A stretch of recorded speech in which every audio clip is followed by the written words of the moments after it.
কষ্ট শুনে রাধা মাধবকে প্রণাম করে, স্বামীকে প্রণাম করে নগরে ভিক্ষা করতে গেল।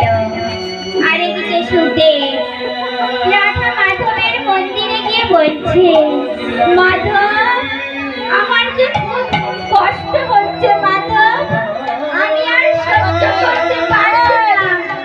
আমার হয়তো এই অন্তিম সময় করুণার গর্ভে যে সন্তান আছে তারে তুমি দেখো ঠাকুর, তারে তুমি দেখো।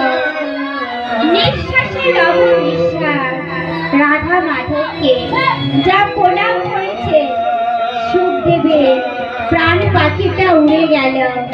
সুখদেব সব হয়ে মন্দিরে পড়ে রইল। আকাশ বাতাস সব কম্পিত, সব নীরব। করুণা নগরে নগরে